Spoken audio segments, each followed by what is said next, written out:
Hi,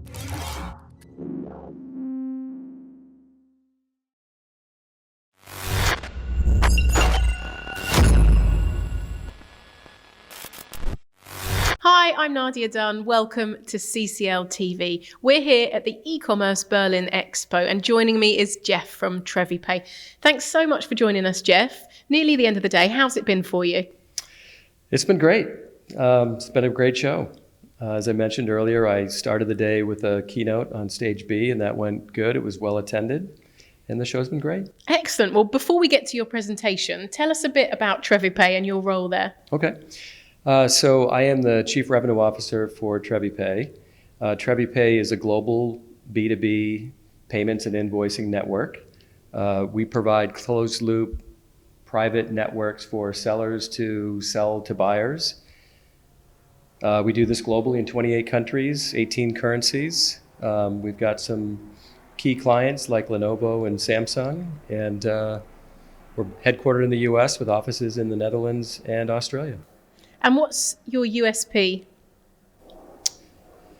So our focus is really around trade credit and building networks. So think of closed loop trade credit, where you've got a big supplier, seller selling to a group of buyers. We underwrite both the buyers and the sellers. We have a two-sided value proposition. We provide the trade credit, we hold the risk, we process the payment. We do this in real time with authorizations and captures. So it's sort of a trade credit-based global payment solution. Great. And you spoke about your presentation this morning. Tell us more about that. So the presentation was all about how to harness the power of a network and how to leverage, how to grow in this B2B e-commerce channel. Everybody knows that the B2C channel has been pretty well optimized over the last 10 or so years.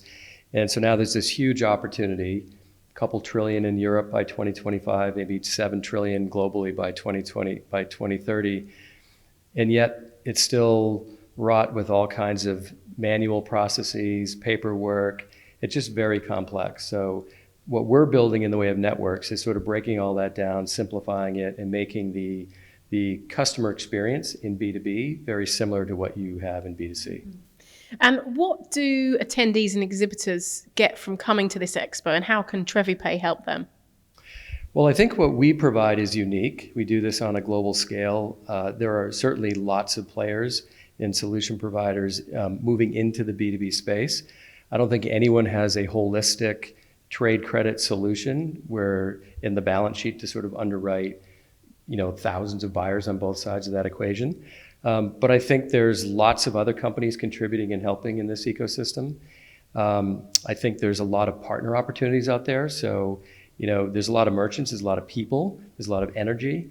I think the biggest thing we found is just a lot of partners, solutions providers that are here that can help with whatever a merchant or company needs to grow their business in e-commerce. And what can you get from it? Is that what you mean Trevipay gets from coming to something like this, speaking to the merchants?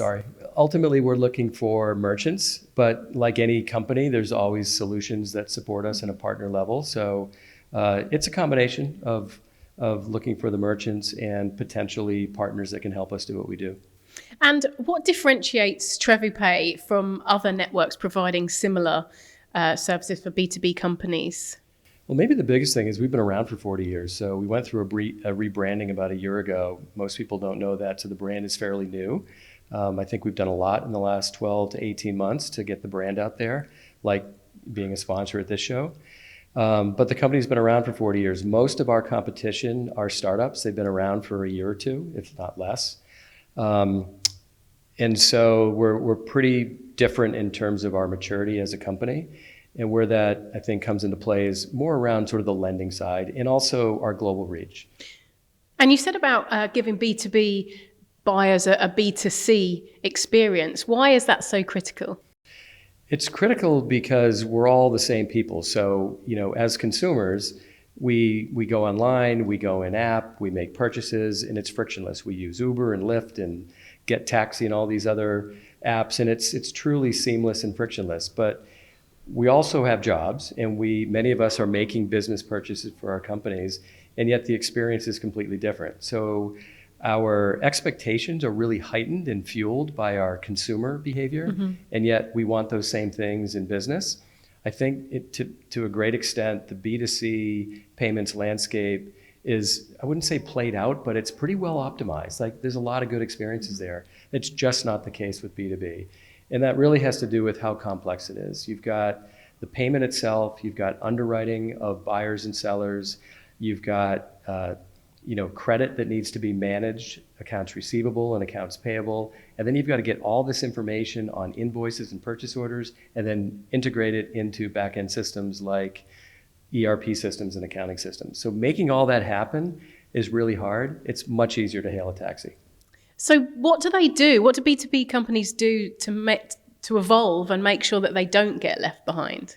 Well, I think most are working on it now because we have high expectations, and it's going to take some time, and people are working really hard at it. There's a lot of companies out there on your floor.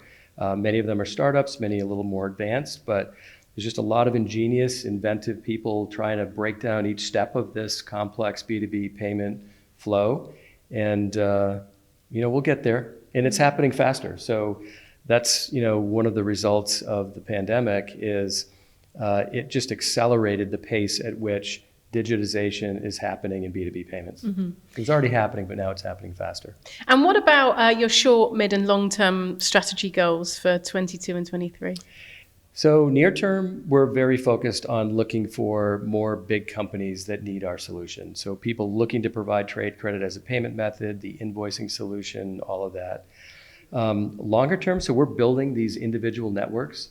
It could be Lenovo, Samsung, Packard, and they've got thousands of buyers and we're underwriting them. But the vision, I think, longer term is potentially to create this open network where we've got thousands of buyers, thousands of sellers. We've underwritten everybody. Why not use that open to buy line of credit across other merchants and across the world?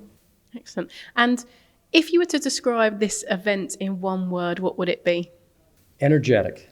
They were serving beer. It's great. At 7 a.m. And what do you think about CCL TV being here? I think it's great. I think you're doing a terrific job as a host. Brilliant. Thank you very much. It's really lovely to see you. Thank you and good luck with the rest of the event. Thank you very much. I'll see you for Thanks a beer later. Sounds good. I'm in.